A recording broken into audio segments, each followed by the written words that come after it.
Hi welcome to today tomorrow. 6 ఏళ్ల చిన్నారి లేత శరీరాన్ని ఓ వీధి కుక్క ఎంతో క్రూరంగా దాడి చేసి ఛిద్రం చేసింది. నోటితో కరుచుకొని చాలా దూరం లాక్కెళ్ళింది.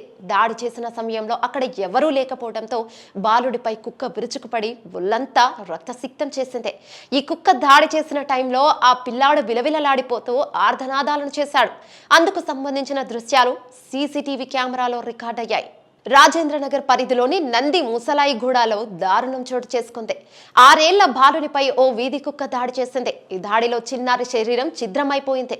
కుక్క దాడి చేసిన సమయంలో ఆ ప్రాంతంలో ఎవరూ లేకపోవడంతో చిన్నారిని కుక్క తీవ్రంగా గాయపరిచింది. శరీరం మొత్తం కుక్క కాట్లతో రక్తసిక్తమైంది.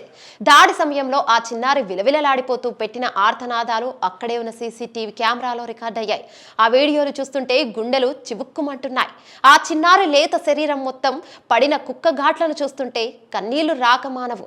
బహదూర్పుర పోలీస్ స్టేషన్ పరిధిలోని నంది ముసలయ్యగూడలోని రోడ్డు మీద నడుచుకుంటూ వెళ్తున్న ఓ మైనర్ బాలుడిపై కుక్క ఒక్కసారిగా దాడి చేసింది.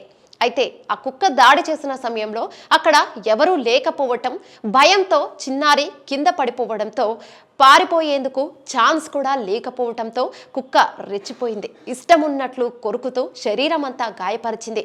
నోట కరుచుకొని లాక్కుపోయింది. దాడి జరుగుతున్నంతసేపు ఆ చిన్నారి ఆర్తనాదాలు చేస్తూనే ఉన్నాడు.